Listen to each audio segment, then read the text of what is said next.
So, hi BookTube. We are in a cramped space right here because this is the only space I could find to do this right now. But we are here to play my TBR game. It's been a while. I'll admit that. Yeah, so this is for my June TBR.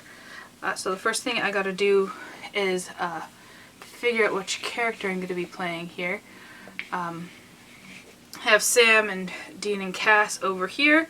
It's like every other TBR game you've seen. I follow prompts on the board, pick up cards that correlate to helping me find books to put on my TBR. It's just all based on the TV show and the lifestyle, really, of Supernatural. It is, you know, more than just a TV show for some of us. It's kind of a fun community. It's been on for 15 seasons, so we're gonna roll to pick a person, and I got a 1, so this is a 4-sided dice. A 1 correlates to Sam, which means I have to stick to books that are gonna help me reach my goals. So I got a 1 in that roll, and that correlates to Sam, who means that means that I have to stick to books that are going to help me stick to my goals, because Sam is very goal-oriented and very much likes to concentrate on accomplishing those goals. That's his characterization. So let's just go. And I got a 6. 1, 2, 3, 4, 5, 6. So red card correlates to characters. So we're going to pick another character card. So this is Garth, and Garth, because he comes back, and he comes back in various different characters. Not characters, like he's the same character, but he comes in and there's always something new attached to his character. But he's a recurring character, so this is a reread, because each time you reread a book, you should be getting something new from it. Another 6. I don't do, like, punishments or anything. I just play until I get to the end here. And I don't punish myself for not finishing books. I think it's silly to punish yourself for reading it. I think it would give me a bad taste for reading. I don't want that to happen. 1, 2, 3, 4, 5, 6. Another character. I said this would have been funny if it was Benny, but it's not. It's Eileen. And Eileen is deaf, so the prompt here is to read a disabled author. Okay, let's continue on here. 4. 1, 2, 3, 4. And that's purple. These are library prompts. I do have a few books up from the library already, so hopefully one of those books will fit this prompt. Otherwise, I'll have to go get more books from the library. Not that I have a problem with that. I love the library. And so I got a fairy character. So I have to read a fantasy, obviously. Okay, let's keep going. 1. Blue is a prop, so something oh, this one's fun. A prop that has appeared in the TV show, so I got Dean's blade, which means it's a cat's choice, because cats and demons are linked, in my mind. in mythology too. I think it's funny. Another 1. Okay, so I landed on the Welcome to Hell spot, which means I have to draw a book from my challenging book selection, and I think I know what book that is going to be. So yeah.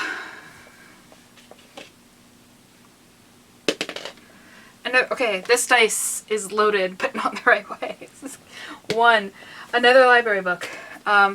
So this is Vampire, and because vampires are like classic mythological supernatural creatures, I have to read a classic. Let's keep going. 3. 1, 2, 3, and we've landed on I can't say the word. Poughkeepsie? Sure, that's what. Yeah, no, the words is not going to come out right in my mind. Yeah, so this is Sam and Dean's like safe word, and if they say it to each other, it means drop everything and run, which means I have to restart the game. Yeah, I'm gonna keep what I have. I've never landed on Poughkeepsie, so I don't know exactly how I was gonna play it, but I'm gonna keep the cards and the Welcome to Hell that I already have, and just add more books.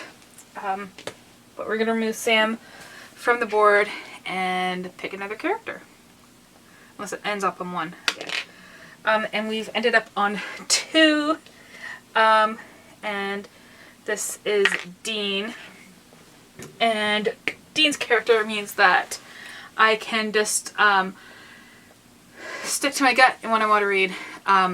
Basically just go with what I'm feeling, because Dean has good gut intuition, so that's what that means. Okay, let me get more than 1s now, please. Oh my god. I'm just gonna roll this one more time, and if I get 1 again, I'm just gonna get another dice, because that is frustrating. It's my game, I'm gonna play it how I want. A 3. Okay, that's reasonable. 1, 2, 3. Okay, character. Bobby. So this is a book I've started but haven't finished. I got a lot of those. I got a lot of those, so that will come in handy. And we got a 6. 1, 2, 3, 4, 5, 6. And I landed on the bitch jerk spot, which means I have to switch my character again. So let me just roll the dice and see which character we're gonna get. And we got a 3, and that's Cass. So Cass represents books that are outside of my comfort zone, because Cass is constantly outside of his comfort zone. Unless it's bees, of course. I don't know if you'll get that reference, but yeah, so books outside of my comfort zone. I'm landing on all the squares today. That's awesome. I love it when the game actually plays like that. 1, 2, 3, 4. This is a library book. Okay, so I'm going to separate those. That's Sam. That's Dean. Now we're on to Cass. So I got Nephilim, which is actually fitting for Cass. And this is to continue a series, because Nephilims are like a continuation of angels. That was my reasoning for choosing that prompt there. So a series from the library. 4 again. 1, 2, 3, 4. Got another prop. And our prop this time is a hex bag. So this is a most compelling bag, because witches can compel you to do things with their hex bags. So it's a book that's compelling me. Please don't land on 1. Oh my god. So that is another Welcome to Hell. Another challenging book. Okay. Okay, that's punished me for not playing it. Can I finish the game at this point? 3. 1, 2, 3. Thankfully. Oh god, I don't want another one. Okay. Oh, this is fun. This is why you create TBR games, just to create this kind of chaos. So this is very fitting for Jim. I got Claire, and she is, she's lesbian. I don't know if she's bi. I want to say she's just lesbian. But anyways, she's on the alphabet there somewhere. So it's for an LGBTQ plus author there. And I have the perfect book for that. Yeah. 4. Good, thank you. 1, 2, 3, 4. Another library book. And this is going to be a Wraith. And it's an intellectually challenging book, because Wraiths feed on your brain. So, yeah, you need to keep your brain intelligent so that you're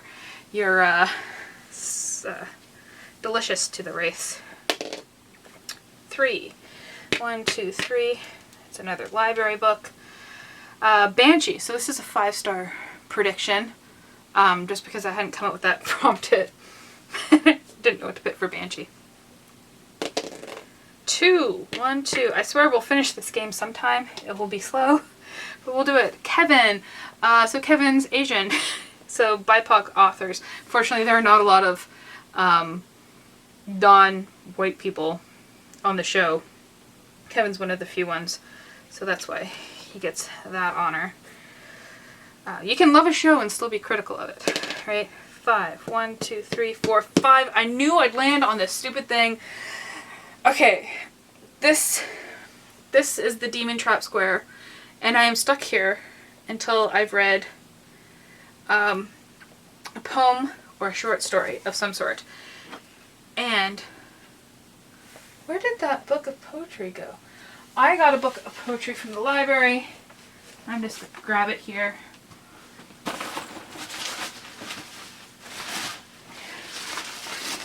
This is my library bag right now. This it's got vegetables on it. Aha! Dennis Lee, Riffs. I like his children's poetry. Alligator Pie and Garbage Delight are two of his well-known children's poems. So I'm just gonna open this to a random poem. We're gonna read this very short poem. I'll try and read it out loud. Oh god, I had to pick a weird one. While acey-deucey tray divide, I'm a guy with a fine wide-eyed. Lady freckles too and squirms when she feels good. I feel so good just doing aw shucks tricks, and she's sophisticated. But sophisticated is spelled wrong. Yeah, I've never read his adult poetry before, so interesting. I think I may prefer his children's poems. But I did it. It was a short poem, but we can move on. Hopefully we don't get trapped again. I think we are. 1, 2, 3, 4. Okay. Anti-possession square. Oh, I can change out a prompt for a mood read. Okay. I don't know what I'm gonna do, but I'm gonna write that down, that I am able to do that. There's some, I'm trying to conserve paper here. There's some, I can rip off this one. So I got the Demon Trap. I'm just gonna write Demon Trap. That's not a Demon Trap. It's the anti-possession. Anti-possession. Okay, so I'm able to do that. Just writing the notes. I'm not picking the books right now. I am just kind of doing the game and then I pick the books. And we are 4 squares away from the end. And I got 4. 1, 2, 3, 4. So the game is over. I'm taking, I'm just, oh my god, this took it right out of me. I've never landed on all 4 of, like, the squares before. I think I've only landed on, like, this one once, and that was it. Hi, BookTube. I played my June TBR game, and I have selected my readings here. And I can't remember which order I picked them in, so I'm just going in the order that I have it written down here. So, the first book I have written was a Sam selection. My characters have significance. I explained that during the game. So it's a Sam book, and it's a Welcome to Hell book, which means it has to be a challenging book. And I have a project planned for June, and this book is the book that I want to do the project on. So that is Ulysses by James Joyce. This will be a reread for me, but it's been a long time since I read this. 17 years ago. I have already read like the first chapter not too long ago, so I'm gonna start from the first chapter and continue on. The first chapter is the easiest chapter anyways. Next was Sam, Vampire, and it had to be classic, and like I got a lot of challenging reads and big books this month. So I decided to go for something a little thinner, a little easier, something I know and love and will be another reread for me. There's a lot of rereads on this TBR. And that is The Songs of Innocence and the Songs of Experience. Okay, next was Sam Chooses the Demon Blade. and that was a cat choice. So I'll have inserted a clip before this because I don't want to do any fancy editing, to be honest.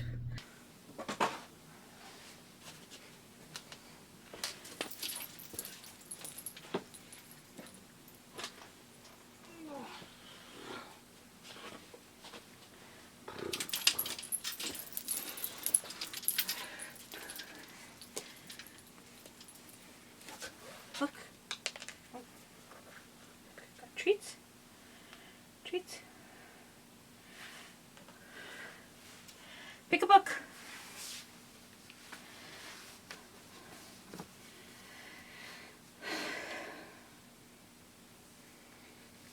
Could be that one, eh? Well, are you gonna eat it? Yeah. And my cat, you'll see, had chosen The Poetics of Space by Gaston Bachelard. And this is a goal book because it's part of House of Leaves. It's mentioned and used a lot in House of Leaves. So I found it at the thrift store and decided to read it. So this is philosophy about home in the house. Yeah, so it will be interesting. Then I got Sam, and I got the fairy card, and I decided to be nice to myself with some of these tough books, and that was to pick up a fantasy. Yeah, fairies fantasy. So I picked up Matameo by Brian Jacques. This is book 3 in the Redwall series, I believe. Yeah. Book 3. In publication order. That is the way I'm reading them. Publication order. So yeah, this is that. Redwall. I love Redwall. I have never read past the first book, like, growing up, but I watched the TV show, and I loved it as a kid. It is basically fantasy, but with small rodents. So that's that. Then I had to, I picked up Eileen, and that is to get an author, read an author, sorry about the dog barking, read an author with a disability. So I picked up another continuation of the series. This is actually the last book in the series. This is Return of the Trickster by Eden Robinson. And let me just, I have it, I can't remember off the top of my head what her illness is. It is polymyalgia rheumatica. I hope you can understand why I didn't know that off the top of my head. It's to do with pain and joints and stuff like that. So yeah, a chronic illness. And the Trickster series begins, we follow 16-year-old Jared, and he's like my baby. I just want to wrap him in bubble wrap. And I know he wouldn't like that, but I want to wrap him in bubble wrap and like stick him in a safe space and just have everything be good for him. Because he's so sweet, but he's like trouble just finds him because he's the son of a trickster. That's the first, not the first book? Yeah. First book, Son of a Trickster, then there's Trickster Drift, and now we have Return of the Trickster. Yeah, he's in the second book. In the first book, he's you know, he's in a tough situation. His mom is big into drugs and partying. And then he starts selling drugs and getting in trouble with alcohol and stuff like that. And in the second book, he's starting to get his life together. But we end on like a cliffhanger. So I knew I had to pick this up sooner rather than later to see what's going on. I'm not even going to read the back. I don't want any inclination. I know I'm gonna start crying because I love this little boy so much. He's not little. He's little to me. Okay, he's like a little kid to me, and I just want to wrap him in bubble wrap, as I said. Anyways, the next person I got. Oh, I've got my screen down here. The next card I picked up was Garth, and that is a reread. And so I got I Know Why the Caged Bird Sings by Maya Angelou. I actually taught this book. And so it's been, I was 21. I was 21 and I was teaching. Like some of the kids in my class, not in this class. This was a grade 10 class. But some of my kids in my grade 12 class were like 19. I'm just like, I'm only like 2 years older than you. I'm like trying to have to tell you what to do. It was weird. It was weird. But anyways, yeah, this is one of the books I taught. I Know Why the Caged Bird Sings. This is part 1 of her, I'm not entirely sure. I think it's like memoir, but semi-fictionalized is what I'm remembering. But yeah, I believe this is the first one in it. So I don't know. Yeah, it starts with her as a kid when I was 3. So and there's some tough stuff going on in here, but it is well worth it. Definitely a classic worth reading. Then I had to switch characters, and I only had Dean for one card pickup, and that was Bobby. And Bobby was to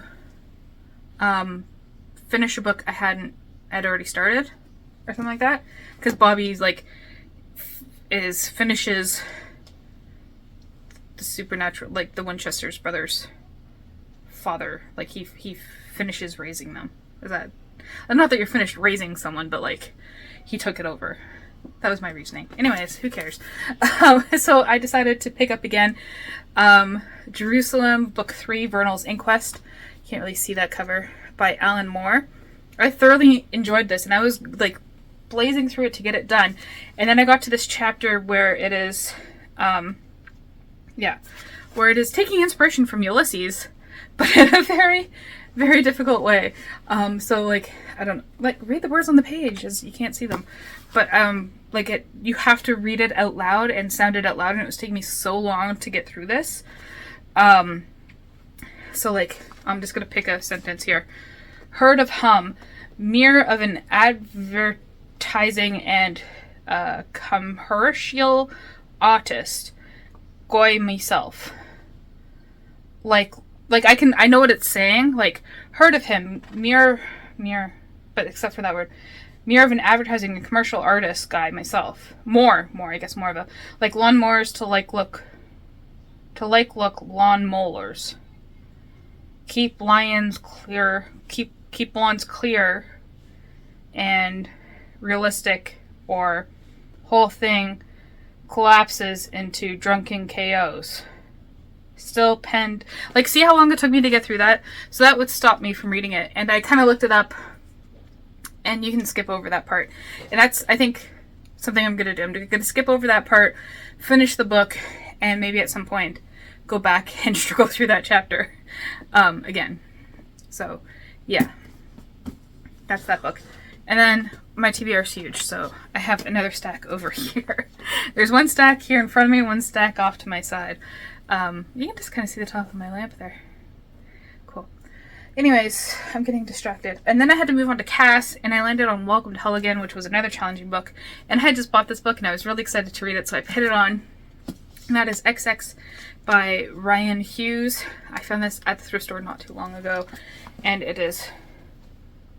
Oh my god. I got a jump scare. I thought that was Trump. It's not. It's... I don't know who it is, but it's not Trump, thank God. But it's an experimental text, as you can see.